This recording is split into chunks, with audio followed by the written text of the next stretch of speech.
Hello friends, welcome to my channel UPPCS glory. जैसा कि आप सभी को भी पता है, इस समय पे मैं अभी आपको आर्ट एंड कल्चर की नोट्स करा रही हूँ, जो कि हमारे GS1 के हैं। कल इसका एक लेक्चर हो गया था।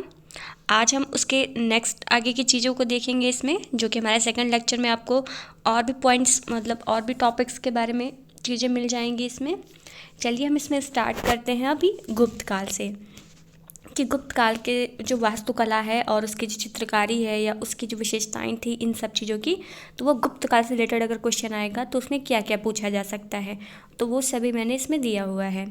तो गुप्त काल के बारे में पहले एक इंट्रो हम देख लेंगे। इसमें इंट्रो में मैंने लिखा है, 4वीं शताब्दी ईस्वी में गुप्त साम्राज्य के आविर्भाव को बहुधा भारत का स्वर्णिम युग भी कहा जाता है। इस काल में बौद्ध और जैन कला तथा मंदिर की वास्तुकला अपने शिखर पर पहुंची थी। कि अगर जैसे आपको क्वेश्चन आ जाता है गुप्त काल के रिलेटेड या उससे कोई भी उससे रिलेटेड रहेगा, तो हम ये डेफिनेशन उसमें यूज़ कर सकते हैं, क्योंकि सभी को पता है कि जो गुप्त काल था भारत का स्वर्णिम युग था, यानी स्वर्ण काल कहलाता था। और उसी समय पे इन बाकी जो जैन बौद्ध धर्म थे और मंदिर वास्तुकला थी, ये बहुत ज़्यादा उच्च स्तर पर गई थी। तो उस हिसाब से ये जो एक लाइन है, मतलब ये डेफिनेशन है, ये फिट हो जाती है इन सब में। नेक्स्ट अब हम इसमें देखेंगे इसकी जो वास्तुकला थी गुप्त काल की। तो गुप्त काल के लिए जो जो फेमस है, जैसे गुफाओं के लिए गुफाएं जो थी उसकी वास्तुकला हम इसमें देखेंगे। तो गुफाओं में क्या था ना, मोस्टली भित्ति चित्र मिलते थे, और इसके सबसे बड़े उदाहरण क्या है, अजंता और एलोरा, जो कि वहाँ पे महाराष्ट्र में है। तो इसमें अजंता के बारे में अगर मान लीजिए एक इंडिपेंडेंट एक क्वेश्चन ही आ जाता है कि गुप्त काल की वास्तुकला में जो अजंता एलोरा है उनके बारे में बताइए, तो उससे रिलेटेड हमारे यहाँ पे पॉइंट्स कवर हो जाएंगे। कि ठीक है, इसमें अजंता की लिखी है, इसमें कुल 29 है गुफाएं। वाकाटक जो राजा थे उन्होंने अजंता की गुफाओं को संरक्षण दिया था। यहाँ पे क्रेस्को चित्रकारी तकनीक का यूज़ किया जाता था। और आप देखेंगे ही कि क्योंकि जितना ज़्यादा नेचुरली उन सब चीज़ों को प्रोटेक्ट किया जा रहा है, तो उससे इस संदेश हमको मिलता है कि ये लोग प्रकृति के संरक्षण पर बहुत ज़्यादा बल दे रहे थे।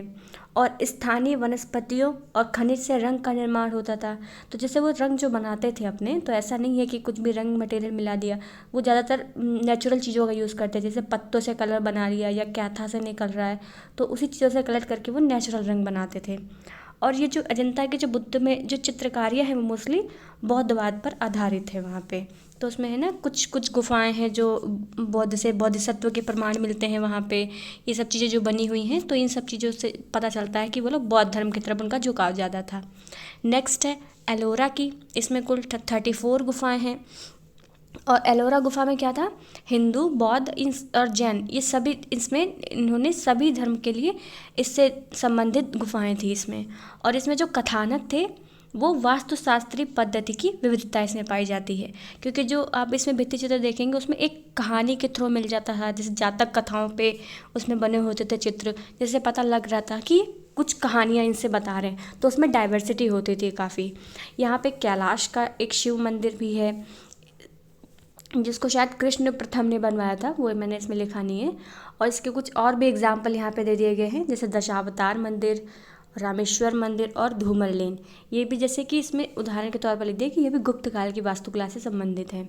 उदयगिरी भी गुफाएं भी हैं, जो कि अपनी मूर्तियों के लिए प्रसिद्ध थी उस समय पे। और यहाँ पे एक विष्णु के सूकर अवतार की मूर्ति है उदयगिरी गुफा में।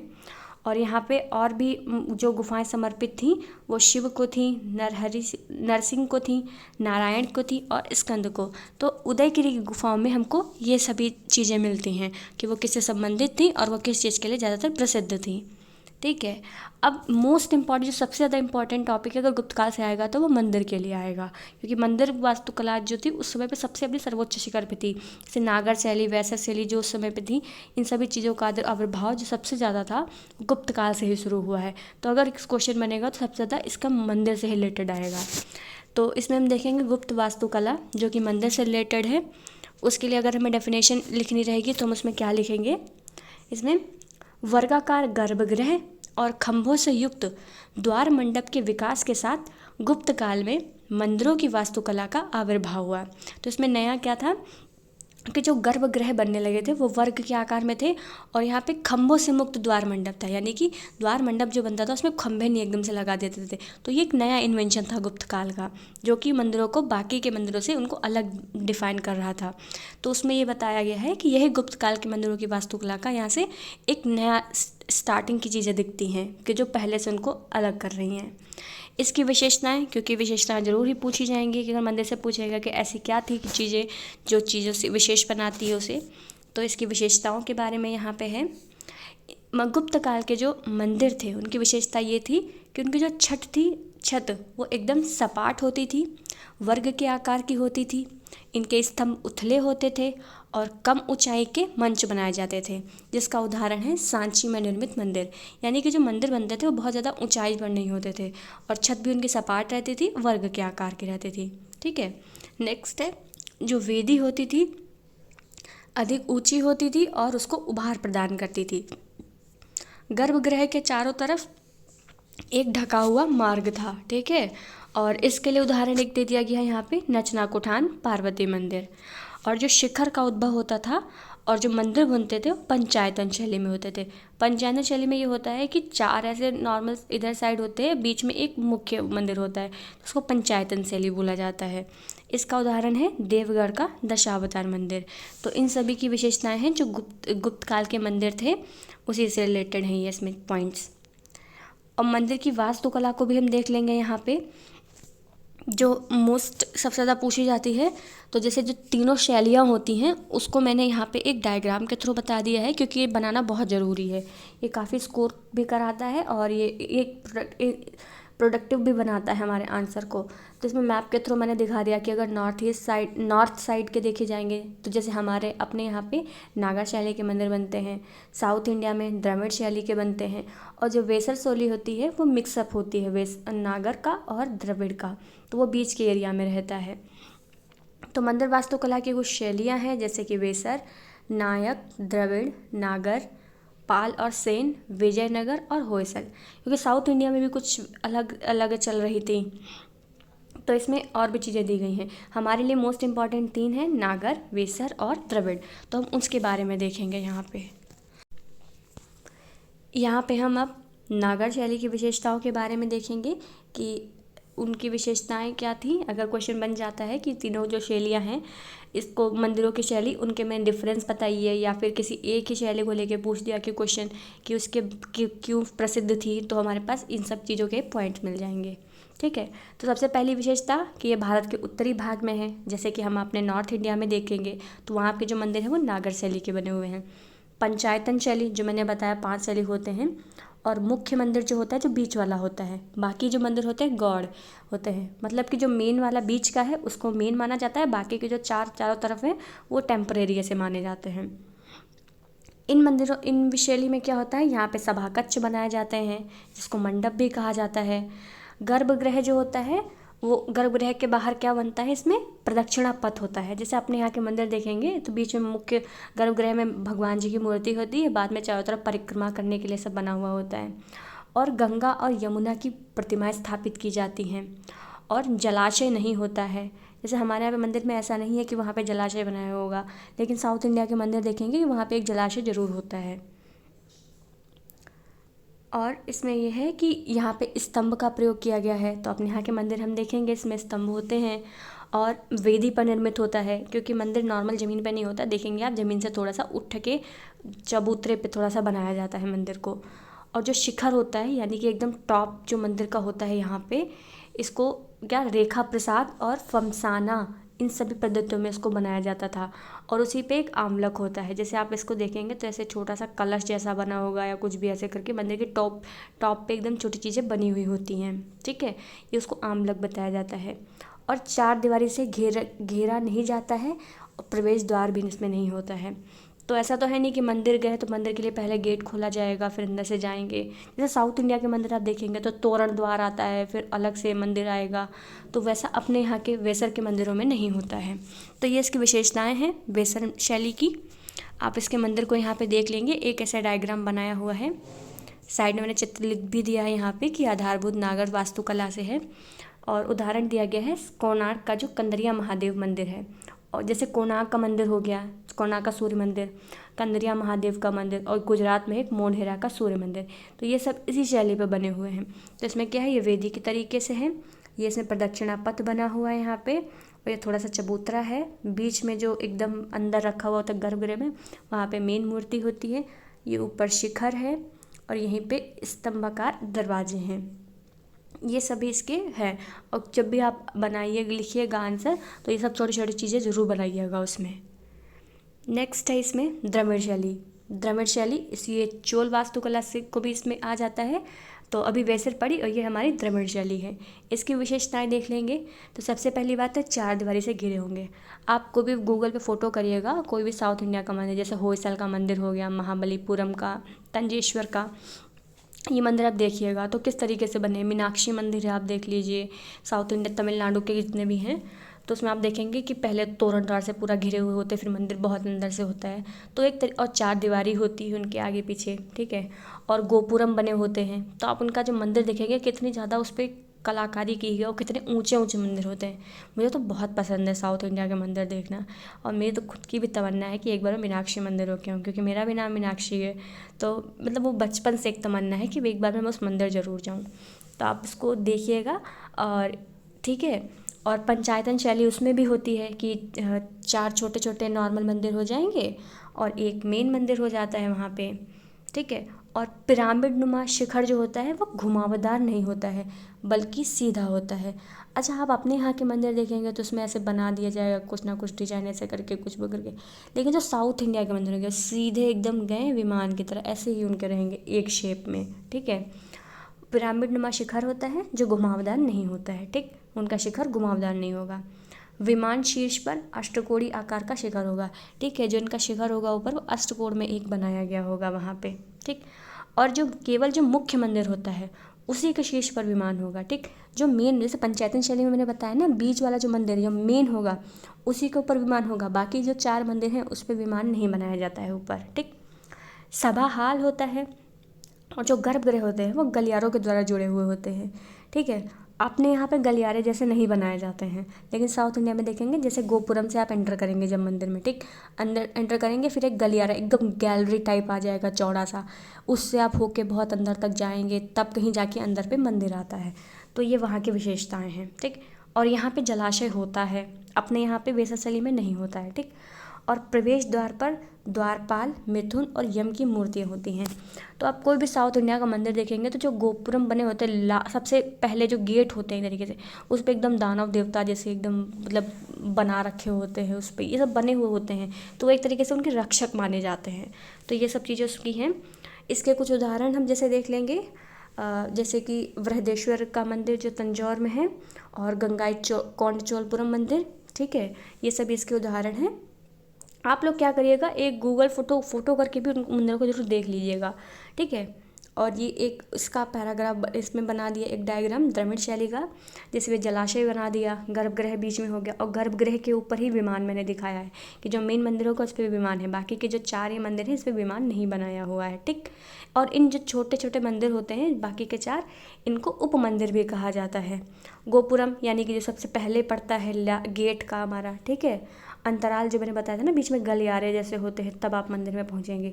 तो ये सब चीज़ें यहाँ की हैं, ठीक है। ये हमारा हो गया द्रविड़ शैली।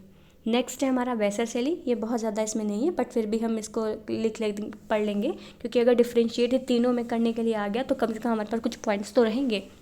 तो पहली बात तो इसको मिश्र शैली कहते हैं। इसलिए कहते हैं क्योंकि ये इसमें वेसर और द्रविड़ दोनों का मिक्सचर होता है, और इसको कर्नाटक शैली भी कहा जाता है, ठीक। और इस मंदिरों में क्या होता है, विमान और मंडप को ज़्यादा महत्व दिया जाता है, ठीक। और खुले प्रदक्षिणा पथ होते हैं। अब देखिए ये मिक्सर है, ठीक है, इसमें वेसर भी है द्रविड़ भी है। तो सोचो कि इसमें दोनों का मिक्स करके बनाया हो गया है। थोड़ी चीज़ें वेसर से ले ली, थोड़ी चीज़ें द्रविड़ की ले ली, तो मिला जुला के जो मंदिर बने वो वैसर शैली के हैं। जैसे कि बादामी का मंदिर हो गया, ऐहोल का मंदिर हो गया, ठीक है। और इनमें क्या होता है ना, वक्र रेखीय शिखर होते हैं, और वर्ग के आकार के आधार भी होते हैं। खंबे, दरवाजे और छत बारीक नक्काशी से सुसज्जित होते हैं। तो यानी कि जो यहाँ पे खंबे छत बने हैं उसमें अच्छे से खूब अलंकृत किया गया है उन सभी को, ठीक है। तो ये इसमें बहुत ज़्यादा इम्पॉर्टेंट नहीं है, बट फिर भी हम इसको देख लेंगे कि मान लीजिए अगर डिफ्रेंशिएट करने के लिए तीनों स्टाइल्स में आ रहा है टेम्पल की, तो हमारे पास हमको थोड़ा बहुत तो पता होना चाहिए। बाकी इम्पॉर्टेंट मोस्ट वेसर है और द्रविड़ है, ठीक है। नेक्स्ट है चोल मूर्तिकला, ठीक है, क्योंकि इसमें एक वो मूर्ति है ना नटराज की, वो बहुत इंपॉर्टेंट हो जाती है कि अगर इससे क्वेश्चन पूछा जा रहा है तो हमको पता होना चाहिए, ठीक है।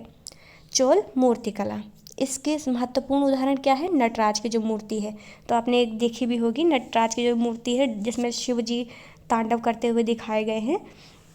तो उसके बारे में मैंने थोड़ा सा लिख लिया है यहाँ पे कि उसका मीनिंग क्या होता है। तो जो ऊपर का जो दायां हाथ है वो किस चीज़ का है, वो सृजन की ध्वनि को बता रहा है, ठीक है, डमरू, उसमें डमरू पकड़ा है। ऊपरी जो बायां हाथ है वो विनाश का प्रतीक है। निचला दायां हाथ जो है हमारा वो उसमें आशीर्वाद को दर्शाता है, और निचला बायां हाथ जो है वो मोक्ष मार्ग की ओर दिखाता है। और जब आप उसको डांस करते हुए देखेंगे शिव जी की वो मूर्ति को, तो उन्होंने लात रखी हुई है, जैसे नीचे उनके पैर के नीचे एक बौना दबा हुआ है। आप इसको भी गूगल करके फ़ोटो देख लीजिएगा एक बार, तो उसमें देखेंगे कि बौने की आकृति के ऊपर वो तांडव करते हैं, और बौना उसमें क्या है, वो अज्ञानता का प्रतीक दर्शाया जा रहा है, ठीक, कि जैसे कि अज्ञानता का जो भी चीज़ें प्रतीक होंगी वो शिव जी के मतलब कुचल दी जाएंगी, उसका विनाश हो जाएगा। ये चीज़ें इसका एक संदेश मिलता है इस मूर्ति से, ठीक है। और वो अर्धनारीश्वर उसमें है, क्योंकि उसमें अर्धनारीश्वर मतलब स्त्री रूप भी है शिव का और उनका पार्वती रूप भी है।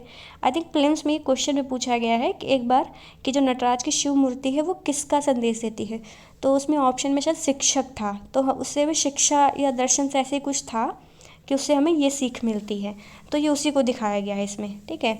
और जो उनका आप देखेंगे जो मूर्ति, जैसे इसमें मैं ऐसे करके बना रही हूँ, बहुत अच्छी ड्राइंग नहीं है मेरी, ऐसे से बनाया, तो इसमें गोल सा पूरा चक्र है, तो ये जो चक्र प्रभा मंडल ये है, इसको पूरा जो बाहर इसको ये दर्शाया गया कि प्रभा मंडल से घिरा हुआ है, ठीक है। ये इसकी विशेषताएं थी। पाल और सेन वास्तुकला ये इतना ज़्यादा इम्पॉर्टेंट नहीं है, ये क्योंकि नोट्स मैंने काफ़ी टाइम पहले बनाए थे, तो उसमें लिखा हुआ है, इतना ज़्यादा इम्पॉर्टेंट नहीं, फिर भी आप इसको देख लीजिएगा, जैसे अगर लगे कि इसको लिखना है तो आप लोग इसको स्क्रीनशॉट ले लीजिएगा, ठीक है। ये लीजिए, यहाँ तक मैं इसको दिखाई दे रही हूँ अभी। नेक्स्ट है प्राचीन इतिहास के स्रोत, ठीक है। ये क्वेश्चन आई थिंक PYQ में था, एक बार पूछा गया है, इसलिए मैंने मतलब एक पॉइंट्स में यहाँ पे लिख दिया गया है कि ऐसे क्या हमारे पास सोर्सेस है जो कि हमें एंशंट हिस्ट्री की चीज़ें बता रहे हैं, ठीक है। तो अगर ऐसे पॉइंट फॉर्म में आ जा रहा है तो हम इसमें क्या लिखेंगे, तो हमें स्रोत कहाँ से मिल रहे हैं, हम प्राचीन अगर इतिहास जान रहे हैं तो किस चीज़ के थ्रू जान रहे हैं हमें, ये तो हमें पता होना चाहिए ना। तो उसके लिए भौतिक अवशेष की प्राप्ति हुई है। अब भौतिक अवशेष में भी क्या है, जैसे सिक्के, अब हम हड़प्पा सभ्यता ही पढ़ते हैं, तो हम हड़प्पा सभ्यता के बारे में इतना कैसे जान पाए, वहाँ के सिक्कों के बारे में, जो वहाँ पे मिले सिक्के मिले, मूर्तियाँ मिली, जो बाकी और चीज़ें मिली, उन्हीं से तो हमको चीज़ों का पता लगा ना, जो चीज़ें उस पर छपी थी उनको देख के हमने आइडिया किया कि अच्छा उस समय पे ऐसा था। तो ये सब चीज़ें उत्खनन, अब खुदाई की, तभी तो पूरी हड़प्पा सभ्यता आई, जैसे स्नानागार मिले, अन्नागार मिले, और सड़कें मिली और उनका तरीका पता चला। तो ये सब तो खंडहर, अब जैसे टूटा फूटा है, हम एग्जाम्पल के तौर पे हड़प्पा को ही ले रहे हैं, ठीक है। हड़प्पा के खंडहर मिले तो उसी से तो हमने हड़प्पा को खोला। शिलालेख, अब अशोक के ही शिलालेख हमको मिलते हैं, तो उसको पढ़ के डिकोड जब किया गया, थोड़ा बहुत पढ़ के, तो उस समय की चीज़ों का पता लगा। जानवर की हड्डी, अब जैसे कंकाल मिले पाषाण काल के नर्मदा घाटी में, अब हमारे दमदमा में मिलते हैं, महदहा में मिलते हैं, तो ये भी चीज़ें मिलती हैं, ठीक है। पौधे के अवशेष, अब हड़प्पा सभ्यता में मातृ देवी की एक प्रतिमा थी, उसको उर्वरता का प्रतीक बताया गया था कि उसमें पौधा निकल रहा है, तो ये भी सब चीज़ें। बर्तन, जैसे मृदभांड मिलते थे। औजार, जैसे लकड़ी के पाषाण काल के जो औजार होते थे, लोहे के बने, तांबे के बने, अब ये सब चीज़ें, ये हमें अवशेष तो प्राप्त हुए जो हमें एंशिएंट इंडिया के बारे में बता रहे हैं। अब हम साहित्यिक स्रोत अगर पूछ ले कि कौन से साहित्यिक स्रोत है जिनसे हमें मिलता है, ठीक है, तो इसमें अभिलेख को शामिल कर लेंगे। अशोक के अभिलेख से हमें उस साहित्य को ही तो बता रहे ना कि उस समय पे अशोक के काल पे कैसी चीज़ें थीं कैसी नहीं। शिलालेख हो गए। अब रामायण जो लिखी गई उससे भी हमें उस समय के बारे में पता चलता है। वेदांग हो गए, उनसे हमें मिलता है। अर्थशास्त्र हो गया, वेद, पांडुलिपियाँ। अब इन चीज़ों को लिख के जब बाद में लिख दी गई उस समय पे, बाद में अब हमें जब मिलती हैं तभी तो हम उन चीज़ों के बारे में पता कर पाते हैं ठीक है। अभी जैसे मिताथला और टिग्राना मिले थे हरियाणा में, हरियाणा में ही आई थिंक, तो उनको हड़प्पा साइट बताया गया है। और अभी रातड़ियाड़ी ढेरी है एक राजस्थान में, वो खोजी गई है हड़प्पा बस्ती। तो ये अब खुद के पता चल रही है। तो हमें ये जो अभी मिल रही हैं वो किसको इंडिकेट कर रही हैं, पुरानी एंशियंट टाइम की चीज़ों को। तो हमको वहाँ से पता लग रहे हैं। तो ये क्या है, सोर्स ही तो उसके हो रहे हैं यहाँ के, ठीक है। अब विदेशी स्रोत भी होते हैं, क्योंकि हमें पता था तो विदेशी स्रोत भी तो हमको मिले। अब जैसे फाहियान आया था हमारे यहाँ, ह्वेन आया था, ये यहाँ रहे, यहाँ का कल्चर देखा, सीखा, यहाँ से पढ़े, फिर यहाँ की चीज़ों को ले जाके अपने देश में गए, वहाँ पे प्रोत्साहन दिया उन चीज़ों को, और वहाँ के कल्चर में मिक्स हुई वो चीज़ें, तो हमको उससे भी तो पता लगता है ना। और उन्होंने जो भी चीज़ें लिखी, तो ग्रीक आए, रोमन आए, चीनी आए, और इंडिका बुक लिखी गई। इन सब चीज़ों से भी पता लगता है कि उस समय का समाज कैसा था, वहाँ पे क्या चीज़ें व्याप्त थी। तो ये भी एक स्रोत में ही हमारे आ जाता है, ठीक है। अब ये तो हो गए प्राचीन काल के स्रोत। अब नेक्स्ट है मध्यकालीन स्रोत, ठीक है। मध्यकाल के जो इतिहास के स्रोत क्या रहे हैं कि हमें मध्यकाल के बाद में चीज़ें मिलती हैं।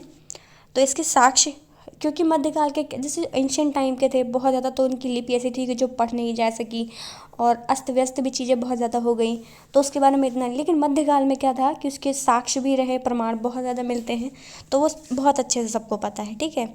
अब जैसे सुल्तानों की भारतीय विजयों का वर्णन, ठीक है।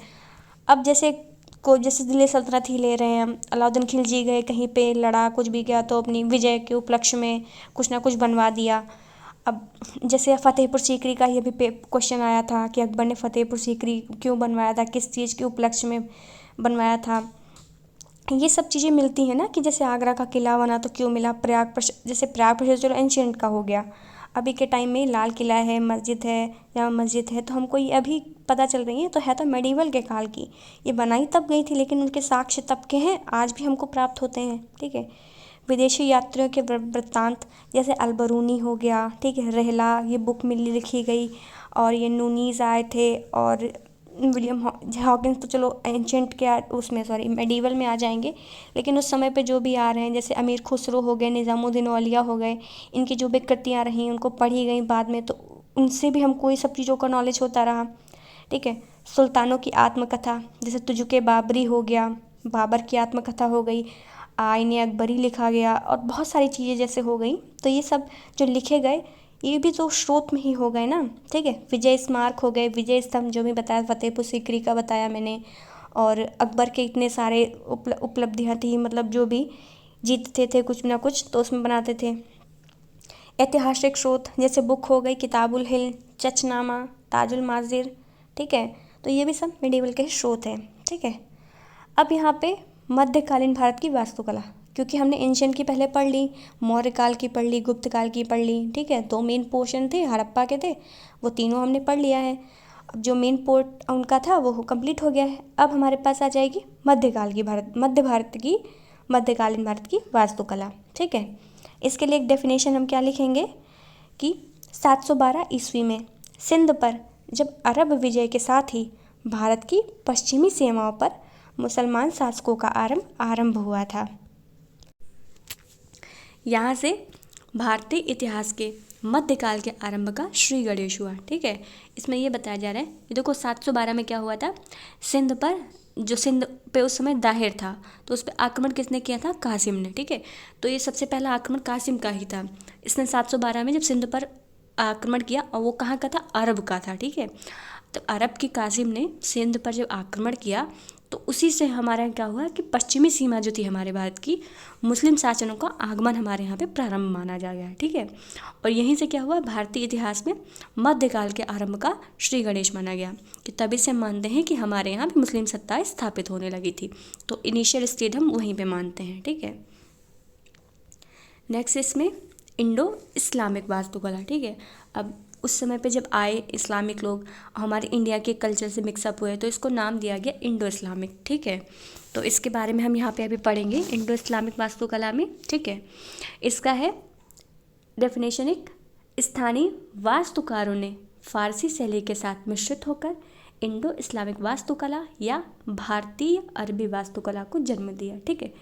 स्थानीय वास्तुकार जैसे कि जो हमारे यहाँ के लोग, ठीक है, हमारे यहाँ के लोगों ने क्या किया, फारसी शैली। अब जो अरब के लोग आ रहे हैं उधर पर्शियन गल्फ से होके, तो फ़ारस क्या, पर्शियन गल्फ की वजह से फ़ारस बोला जाता था। तो फ़ारसी शैली वो वहाँ से अपने यहाँ से लेके आए, और अपने यहाँ की शैली लेके आए, हमारे यहाँ के लोगों ने उनको एक्सेप्ट किया और मिलाया आपस में। उसी से मिक्स होके क्या हुआ, इंडो इस्लामिक वास्तुकला बन गई। ठीक है, जिसको भारतीय अरबी वास्तुकला भी कहा जाता है। ठीक है, इसके प्रकार, सबसे पहले कि प्रकार देखेंगे कि इसके क्या थे। इसके प्रकार में आएगा शाही शैली, जो कि दिल्ली सल्तनत की मानी जाती है। दक्कनी शैली, जिसमें बीजापुर और गोलकुंडा आ जाता है। प्रांतीय शैली में मांडू, गुजरात, बंगाल, जौनपुर, क्योंकि ये सब सत्ताएं तो प्रांत में थी ना, जैसे जौनपुर अपने यहाँ हो गया था, बंगाल में अलग था, तो ये अलग थी। और मुग़ल शैली एक अलग चलती थी, जैसे दिल्ली, आगरा और लाहौर में जो थी। तो एक तरीके से प्रकार है कि एक दिल्ली सल्तनत का मेन हो गया और दूसरा मुग़ल का हो गया, बाकी छोटे मोटे थे वो बीजापुर, गोलकुंडा और प्रांत वाले थोड़े से अलग हो गए। तो यहाँ की शैलियों के प्रकार थे। अब इंडो इस्लामिक वास्तुकला की विशेषताएं क्या थी, बहुत इंपॉर्टेंट, ये क्वेश्चन काफ़ी बार पूछा गया है। ठीक है, तो ऐसा क्या था कि हमने जो हमारे यहाँ से मिक्सअप हुई उनकी संस्कृति, इसमें चीज़ों की विशेषताएं क्या थी। ठीक है, तो हमारे यहाँ पे क्या हुआ, सबसे पहली बात तो मेहराबदार शैली आई। ठीक है, वहाँ के लोग आए, मिक्स किया हमारे यहाँ से, तो हमने क्या बनाया, मेहराब बनाए। ठीक है, मेहराब इस तरीके से कुछ बनता है, ऐसे जैसे कभी कभी मस्जिद में से देखेंगे आप, ऊपर से ऐसे बना हुआ होता है, थोड़ा सही नहीं बनाई है आई थिंक, ऐसे करके, ये ऐसे करके ऐसे बना होता है गेट पे एकदम, तो ये मेहराब शैली होती है इनकी। ठीक है, जिसमें गुंबद भी होता है, मेहराब बनने लगा। मस्जिद और मकबरों में मीनार का यूज़ होने लगा। अभी आप जैसे मस्जिद देखेंगे, उसमें छोटे छोटे से पिलर्स होते हैं इधर पे, जामा मस्जिद का फ़ोटो देख लीजिए, ताजमहल का देख लीजिए, तो ये मीनार बनने लगी हमारे यहाँ। मानव पशु आकृति पर कम बल दिया गया। ठीक है, पहले यहाँ पे पशु आकृति, अब हमारे यहाँ पे पुराने लोगों को नहीं पता था, तो वो आखेट करके आए जंगल से करके, तो वही चित्रकारी करने लगते थे। लेकिन जब वहाँ के लोग आए, उन्होंने चीज़ें नहीं बताई, तो अब जो पशु वाला अब ये सब कम हो गया। ठीक है, और इसमें क्या था, निर्माण में जोड़ने वाले एजेंट के रूप में गारे का यूज़ किया गया। अब होता है ना ईंट गारा, तो अभी भी चलता है। तो ये सब हमने कहाँ से सीखा, जब पर्शियन लोग आए, उन्होंने बताया कि अगर दो ईंटें आपस में रखनी है, जोड़ना है आपस में, तो आप इसमें मसाला भरिए, मतलब गारे वगैरह का इसका यूज़ करिए, वरना अपने आप में पहले ये सब चीज़ें नहीं पता थी। अब वहाँ क्या लोग आए, उन्होंने बताया, तो इन सब चीज़ों को यूज़ किया गया। ठीक है, अलंकरण के स्थान पर सुलेखन। ठीक है, पहले क्या होता था, अलंकरण किया जाता था, जैसे छोटे छोटे चित्र बनाए जाते थे, उसको उसमें पुट किया जाता था।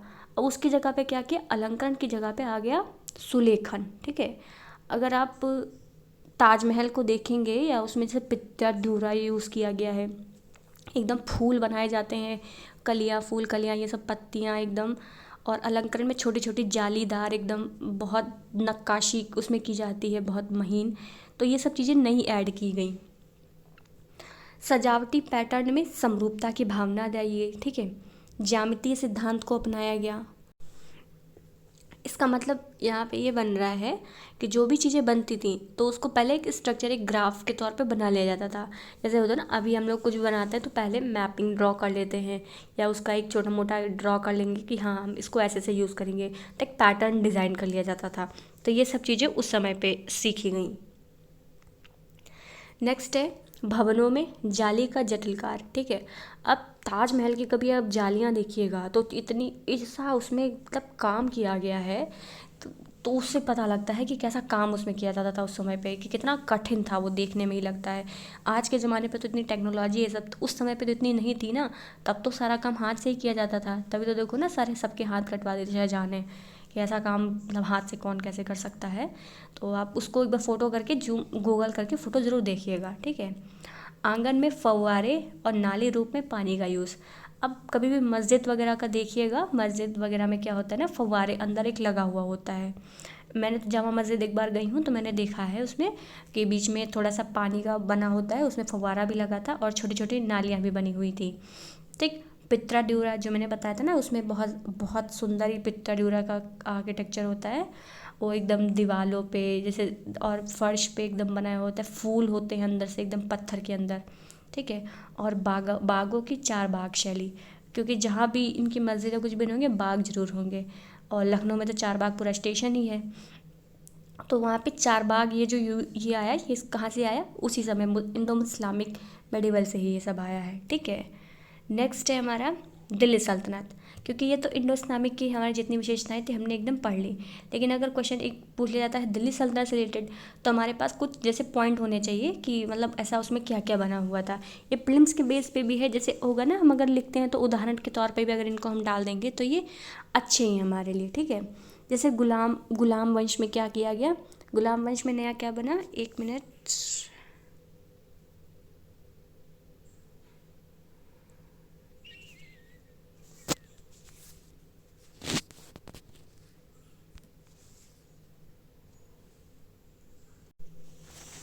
ठीक है। गुलाम वंश पे उस समय पे क्या, कुतुब मीनार। अब कुतुब मीनार किसने बनवाया था, आप लोग कमेंट सेक्शन में ज़रूर बताइएगा, क्योंकि प्रिलिम्स टाइम पे तो सबने पढ़ा ही है अभी। कुतुब मीनार हो गया, 2.5 दिन का झोपड़ा हो गया, तो ये सब किसने, ऐबक ने और इल्तुतमिश वगैरह ने ये सब मिलके ये सब चीज़ें बनवाई थी, और इसको ममलूक शैली भी बोलते हैं, ठीक है। अगर जैसे एग्जाम्पल के तौर पे डालना हो तो हमारे पास कुछ पॉइंट होने चाहिए। खिलजी वंश का अगर हम देखेंगे तो अलाउद्दीन खिलजी ने बनवाया था अलाई दरवाज़ा, सीरी का किला, ठीक है। तुगलक वंश के लिए, तुगलक काम में ज़्यादा वास्तुकला का काम नहीं हुआ था, ठीक है, फिर भी उस समय पे तुगलकाबाद और जहानाबाद बनाया गया था, ये आप देख सकते हैं। और लोधी वंश में क्या हुआ, मकबरा निर्माण का प्रारंभ किया गया, और सिकंदर लोधी ने ही देखिए आगरा का निर्माण कराया था, लोधी गार्डन बनवाया था। तो ये सभी कुछ हमारे पॉइंट्स हो गए, ठीक है। अब हम दिल्ली सल्तनत की कुछ प्रांतीय शैलियाँ भी देख लेंगे इसमें, जैसे कि जो स्थानीय लोग थे और जो सरदार थे, जैसे मराठा का अलग हो गया, जौनपुर में सिराजुद्दौला और इब्राहिम वगैरह ये अपना अलग बनवाते थे, तो ये प्रांत के तौर पे भी कुछ अलग अलग थी। तो वैसे इतना इम्पॉर्टेंट नहीं है, लेकिन फिर भी आप इसमें देख लीजिए, ठीक है, कि उस समय पे क्या हुआ, क्षेत्रीय शक्तियाँ भी कुछ कुछ आने लगी थी। जब हुआ ना दिल्ली सल्तनत थोड़ा बिखरने लगी थी, तो कुछ क्षेत्रीय अपने अपने गुदम पे उछलने लगे थे कि हाँ हम अपना अलग स्वतंत्र हैं। इसमें है पहले तो बंगाली वास्तुकला, ठीक है। बंगाली उसमें क्या होता था, टेराकोटा का यूज़ करते थे, स्तंभ का निर्माण किया गया और अलंकरण किया गया, ठीक है। इसका एक उदाहरण जैसे हजार दुआरी महल, ठीक है। मराठा वास्तुकला में क्या हुआ, गुंबद बनाए गए, विशाल प्रवेश द्वार होते थे, जैसे कि गोल गुंबद बीजापुर में। दक्कनी वास्तुकला, इन सब के बारे में भी आप थोड़ा सा इसमें देख लीजिए। नायक शैली में नक्काशी होती थी, गोपुरम बनते थे, ठीक है। इसमें इम्पॉर्टेंट है ये मुग़ल वास्तुकला यहाँ से, ठीक है। मुझे एक्चुअली खांसी थोड़ा कुछ ज़्यादा ही आ रही है, तो वीडियो आई थिंक मुग़ल वास्तुकला वाला नेक्स्ट क्लास में कर लेंगे, ठीक है। तब तक आप वीडियो को शेयर करिए और इसको लाइक कर दिएगा, चैनल को सब्सक्राइब करवाइएगा। Thank you.